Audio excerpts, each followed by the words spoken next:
right, good morning, everybody.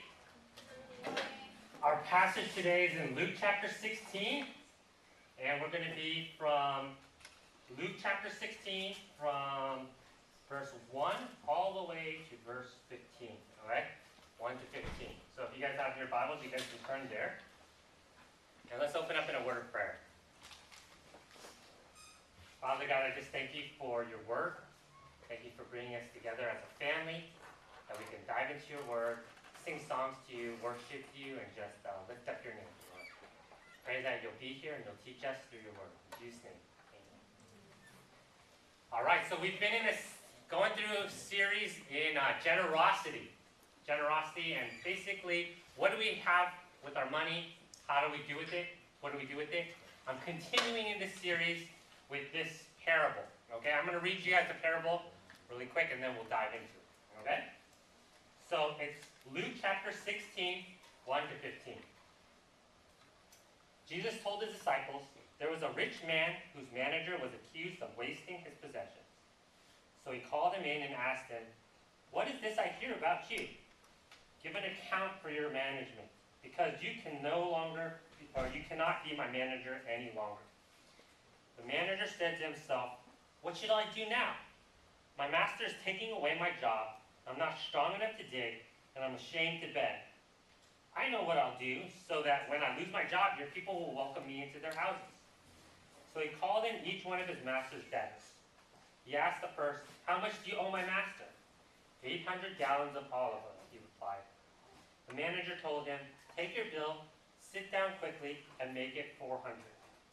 Then he asked the second, how much do you owe? 1,000 bushels of wheat, he replied. I told him, take your bill and make it 800. The master commended the dishonest manager because he had acted shrewdly. But the people of this world are more shrewd in dealing with their own kind than are people of the light. I tell you, use worldly wealth to gain friends for yourselves, so that when it is gone, you will be welcomed into eternal dwelling. Whoever can be trusted with very little can also be trusted with much. And whoever is dishonest with very little will also be dishonest with much. So if you have not been trustworthy in handling worldly wealth, who will trust you with true riches? And if you have not been trustworthy with someone else's property, who will give you property of your own? No servant can serve two masters. Either he will hate one and love the other, or he will be devoted to one and despise the other. You cannot serve both God and money. The Pharisees who loved money heard all this and were sneering at Jesus. He said to them, you are the ones who justify yourselves in the eyes of men, but God knows your hearts. What is highly valued among men is detestable in God's sight. I don't know how many of you guys have ever invested in anything. If you're an adult, maybe you had some. I remember when I was in high school, I had a stock market project where I had to choose some stocks and make some money. And I made a lot of money in that project. Why? I got lucky, probably. I chose like the stock that was worth the least amount of money, 4 cents, I remember. And somehow it went to 8 cents, and I doubled my money in like a month or something. It wasn't real money, it was just a project, right? But then when it came to the real world, I remember I graduated from from high school. My mom's like, now you need to invest your money for real. And then I'm like, okay, but I have no money. And my mom's like, lucky for you, Daniel. I've been saving up money for you all your life. And now I have $5,000 for you to invest. I'm like, okay. And then, so I'm like, what should I do? And she's like, invest it in these stocks. And she told me exactly what to buy, right? So I put all my money into these, mutual funds.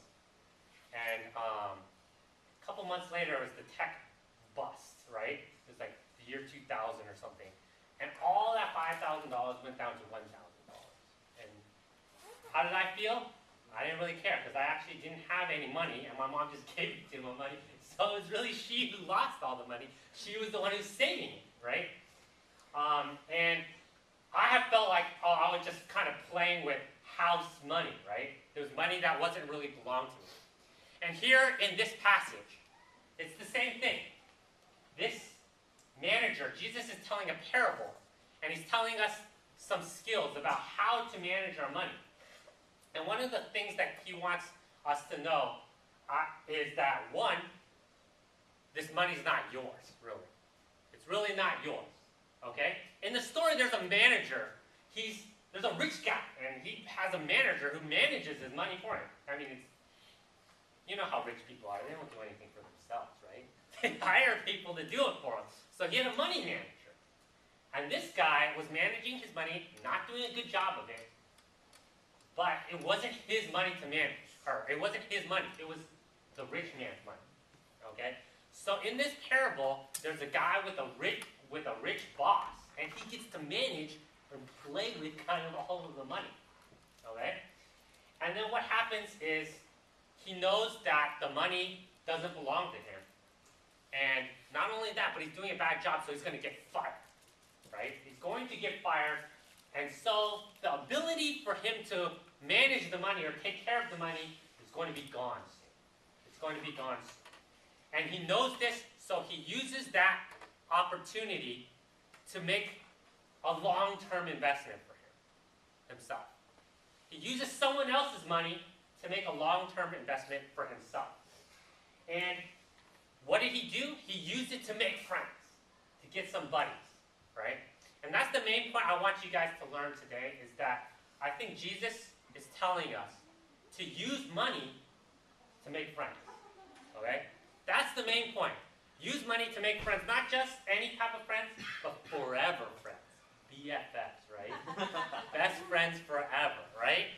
He wants you to make forever friends using that money, okay? So that's the one thing I want you guys to remember today. Use your money to make forever friends, okay? Before we get into chapter 16, this passage, I want you guys to kind of know what's going on in the wider book of Luke, in the book of Luke. And really, you cannot understand what this passage is about unless you read chapter 15, the chapter right before that. We're not going to read it, don't worry. But I'm going to summarize briefly what happens in chapter 15, okay? In chapter 15, what happens is, verse 15, verse 1 says, "Now tax collectors and sinners were all gathering around to hear him being Jesus. But the Pharisees and teachers of the law muttered, 'This man welcomes sinners and eats with them.' Then Jesus told them this parable." Okay? So Jesus, this is the situation. Jesus is hanging out with these bad guys, basically. Tax collectors who are hated, sinners, people who are doing a lot of what people thought were, bad things. These are the sinners. But Jesus was eating with them, meaning he was hanging out with them, he was associating with them, he was making friends with them. And the Pharisees, who were the religious people, they looked at this and said, you cannot be a holy man and hang out with unholy people. That's just not how this works. So that's what the Pharisees were thinking. And Jesus told them the parables, okay? 3 parables. He told them the parable of the lost coin, the parable of the lost sheep, and the parable of the lost son, okay? If you don't know what those parables are, those are great stories.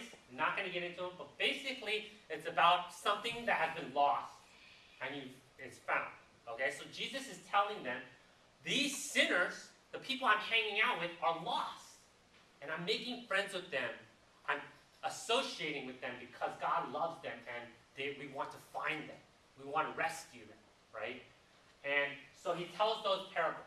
And then, right after that, he tells our parable, the parable of the shrewd manager. So to understand what is the parable, parable about the manager about, you kind of have to understand what he's talking about with the lost parables. Okay, the parable of the lost coin, the lost son, and the lost sheep.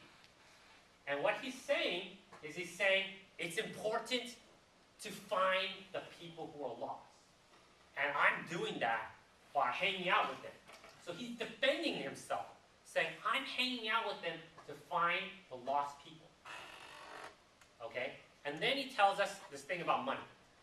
Okay? What does this thing about money have to do with it? Again, the main point I want you guys to remember is he wants you to find forever friends. He wants you to associate with the people who are lost. He wants you to find the people who are lost through using your money. And that's what the parable was about. Okay, so the Pharisees weren't doing that, and he was encouraging his disciples to do that. So the word that Jesus uses to describe this manager is shrewd. Shrewd. It's not usually a word that I ever use. I think the only time I ever use the word shrewd is when I'm talking about this parable, probably. I hardly ever use this word. What does the word shrewd mean? Shrewd means, in the dictionary, it says sharp or smart, right? When I think of the word shrewd, sometimes I associate it with shrew, or it just has kind of a bad sound in my mind, so I think like someone who's kind of evil and crafty. But really, it doesn't mean that. It doesn't have any sense of being evil or dishonest or crafty. I mean, it has some sense of crafty, but it doesn't mean, it's not negative, okay? And in the original language, it has no sense of being negative, okay? It means wise, prudent, smart. Those are all positive things. So that's what the word shrewd here means. So Jesus is commending the manager, and he says the manager is shrewd, right? And he has acted shrewdly, meaning he's been smart, he's been wise, he's been prudent with his money. And that's what we want to be with our money, right? We want to be wise with our money. And Jesus is giving us advice, how to be wise with your money. And how do you do that? Well, just this couple months ago in Easter, right? I don't know if you guys were here, but we had like this big, like, lunch out there, and you buy tickets, and then you can like go to the booths and buy food, right? And it was a kind of fundraiser. Well, we bought a ton of tickets. I don't know, like 40 tickets or something. I tried to eat as much food as I could, but I couldn't eat up all the tickets, right? Me, Cassidy, Cindy, we all ate a lot. We were stuffed. Still had like 15 tickets left. And the fair or the food thing was shutting down, right? So I was like, what am I going to do with these tickets? I got to spend the tickets immediately. Once I walk off this campus, once I go home, these tickets will be worth zero. Nothing. Nada. Right? So what did I do? I bought a whole bunch of spam musubi from Serena and company. Right? We bought a ton of spam musubi. We were like, okay, we can take it home, eat it tonight, eat it tomorrow. At least it'll be worth something after I step into my car. You know what I mean? Because these tickets are going to be worthless. Even though I paid $1 each for these tickets, they'll be worthless once I go home. I wanted to exchange something that had momentary value. The tickets are worth something right now, but in a few minutes, they would be worth nothing. That's how Jesus wants us to think of our money. Okay? Our money is not ours. It will be taken away from us. We're going to die, Your car, your house, your investments, your cash, your bank account, not going with you when you die. You have to leave it to somebody. You have to leave it to your children or something. You're not going to have any of it. To you, the money is going to be worthless once you die. Okay? And for the manager here, he was in charge of his master's money. But that time was coming soon where he's going to get fired. And he would not be in charge of the money anymore. He would not have access to the money anymore. Okay? So what does he do?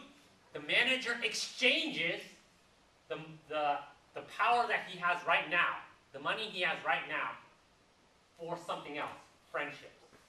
Right? He says, hey, you owe 1,000 bushels of wheat? Let's make it 800. And you owe 800 gallons of oil? Let's make that 400, right? So the people who owe his master a lot, all of a sudden owe him a lot less. And they're grateful for this to this manager. And so he's exchanged the things that didn't even belong to him for something that's going to be worth a lot later. Okay? Something that didn't even belong to him. For us, the tickets, they're going to be worthless. Doesn't matter what we buy. We just get something of value out of it. For him, this is not even his own money. He's marking down the debts of these people in order to get friendship with them. Okay? So the first point is that the money you have is not going to last. Just like the money that the manager was managing is not going to last. He's going to get fired.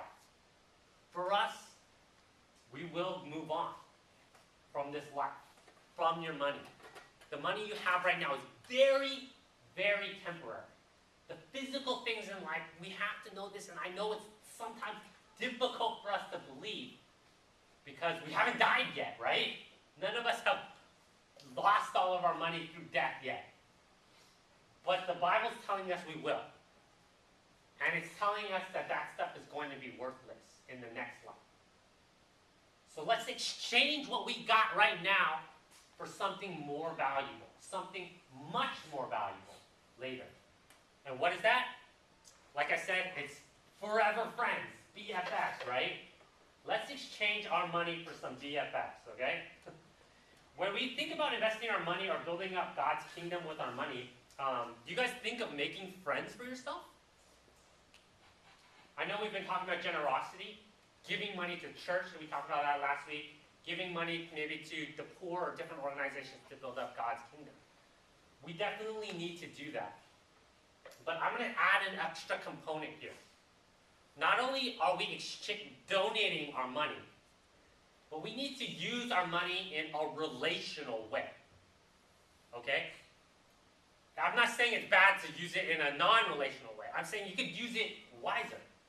The more wise way to do it is to give your money away relational. Give your money away in a way that, yes, you're giving it to someone who needs it, but also in a way that creates a relationship between you and that other person.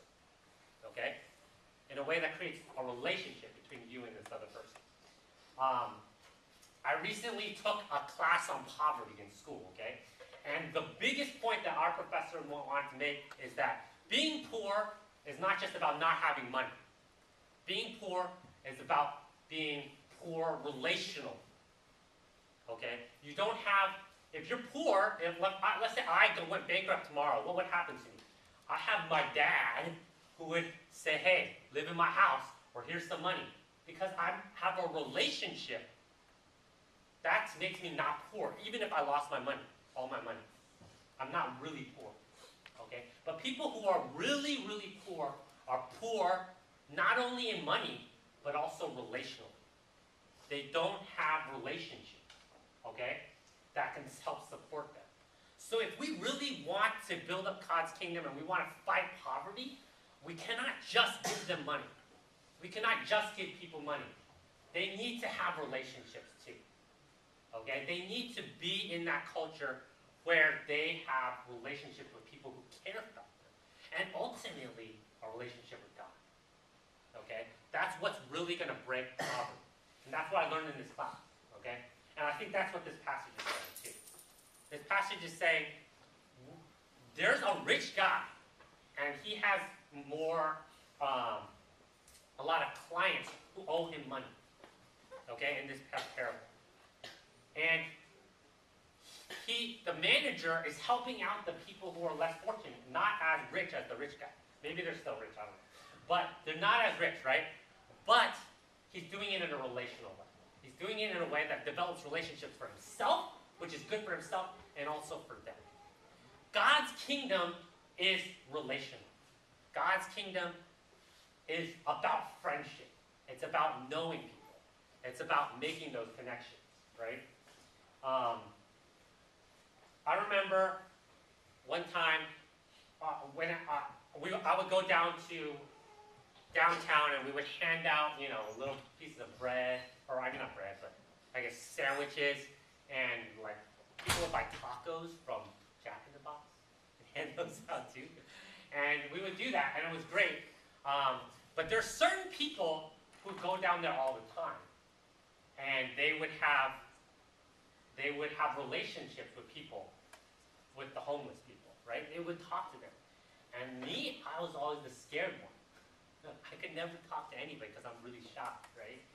So I would never, and it was my first time, So I'd be really scared, and because I was so scared, I would never want to do it again.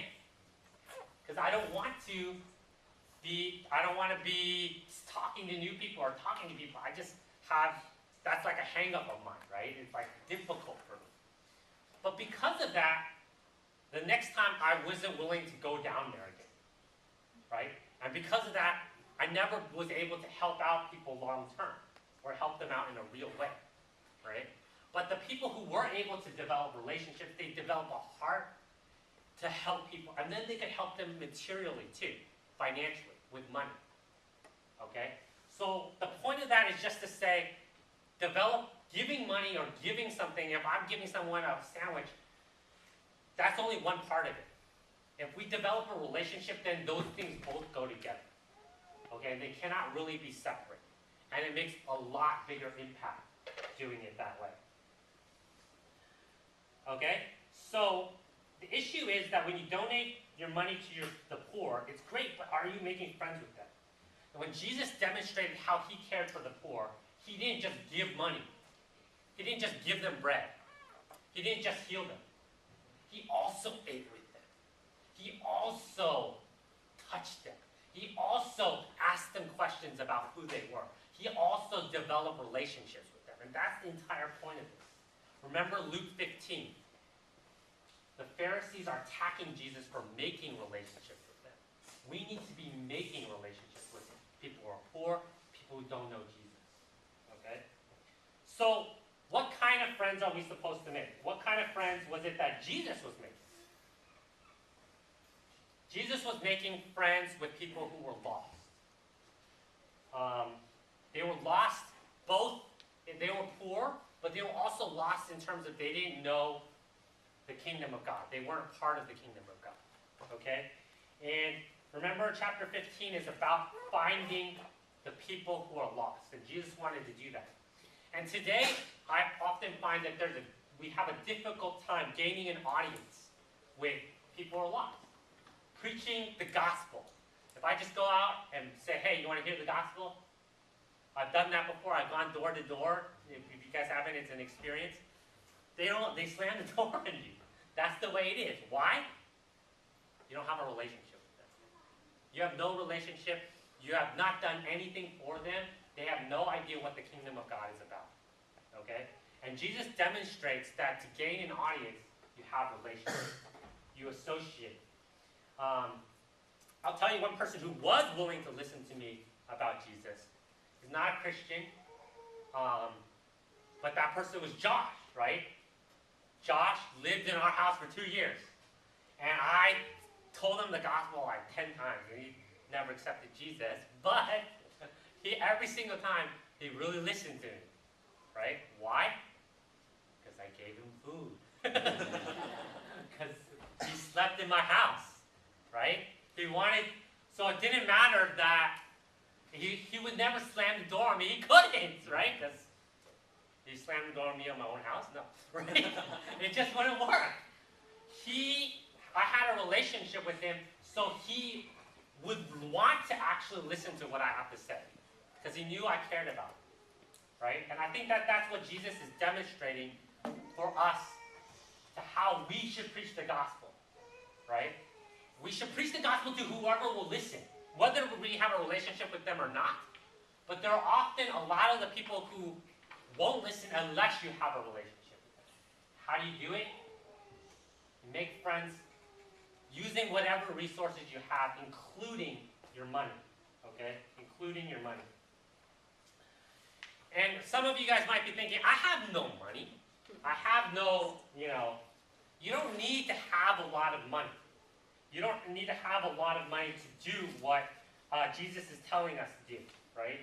In verse 10, it says, whoever can be trusted with very little can be trusted with much. And Jesus is saying, you can start small. If you only have a little bit of money, you can start by investing that little amount in these relationships. Take people out to lunch. I mean, that's only a small amount of money. If that's all you have, do it. That's an easy way. If you're in school, maybe you don't even have money to take people out to lunch, right? Give someone some fries, okay? I remember when I was in school, there's always those kids who their parents would never give them any money to buy fries. They'd always bring the apple and the sandwich, the healthy stuff, but they would always want fries. And I could make a lot of friends by giving them some fries. That's one way you can start, you know? Or maybe you can ask your parents, hey, I know this guy who never has any lunch. Can I have, an extra $2 so I can buy this person lunch? Even if you have very little money, you can use that to make friends. You can use that to gain an audience with them for the gospel, okay? So moving into application, I'm going to give you guys a couple tips. First thing is just take people out to lunch. Take people out to lunch. If you can't afford to do that, give them part of your lunch, Like bribe them with fries, right? Bribe them with, I don't know what you guys, or pizza, or whatever you guys have that's like really awesome these days, right? Maybe all of you guys go out to get ice cream after school or something, and you notice somebody doesn't come with you. Invite them to come with you. Say, hey, I'll get you some ice cream. That's one way to start. It's just the beginning, okay? But I think it's a way to start. The second thing is, look for people who need something that you have. Okay? This is a little bit more difficult because you kind of need to know people to know what their needs are. They won't just tell you a lot of times. But if you take them out to lunch, you start to develop relationships with them, you'll start to know, oh, this person needs this or this person needs that. And then just do that thing for them. Or give them whatever they need. Okay? Maybe you find out that, hey, someone needs a place to stay for 2 months. Invite them to stay at your house if you have an extra room. And say, hey, you can stay for free. Think about that. That person is indebted to you. They gotta listen to you now. You know what I mean? If you offer someone a place to stay for 2 months, that's a big deal, right? I think we need to be on, and it's going to be different for every person because every person will have different needs. But we need to be on the lookout for stuff like that, right? We need to be on the lookout for things that people need or people want even. Let's say your friend, I remember when I was a kid, I really wanted this D&D manual. I don't know why, it's like a role-playing game, right? But if you know somebody, one of your friends who really wants something, and you just buy that as a gift for them, that's using your money to develop relationships. That's using your money to make a forever friend, right? Sometimes you just need to listen. What do people want? What do people need? What do people just like to have? And if you just buy that for them, they'll love it, right? And you know what? That friend might be a friend for forever, right? That friend, just by doing that, you might be able to see them in eternity because of it. You might be able to gain an audience for the gospel because of it, right?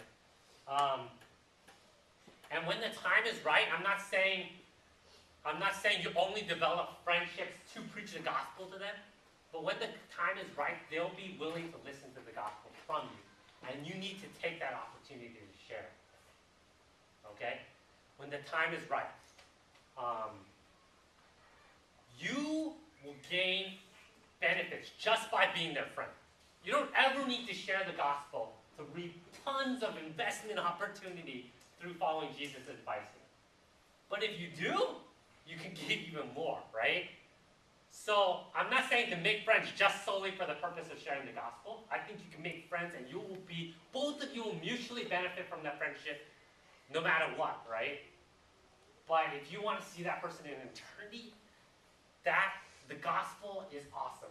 And they need to have a relationship with God. They need to know their God.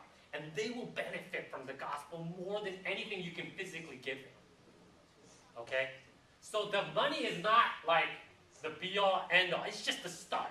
It's just we know that the money is worthless after we die. We know that little ticket is worthless after I step off this campus, right? But you use it to parlay into something greater, right? You use it to buy something better, right? And that's what I think Jesus is asking us to do with our money. To be generous in making relationships. Be generous making friends. Be generous in helping the poor and developing a relationship with them. Okay? Let's pray. Father God, I just thank you for your words. I thank you for just being so awesome and putting an awesome piece of investment advice for our money, teaching us how to be money wise. Lord, I pray that you would give us opportunities, show us people around us, show us what they need, show us what they want, show us where they're in dire straits, and also show us just any way we can develop relationships. Give up a little bit, sacrifice a little bit of ourselves, of stuff that is not even really ours, in order to build your kingdom and to make some forever friends.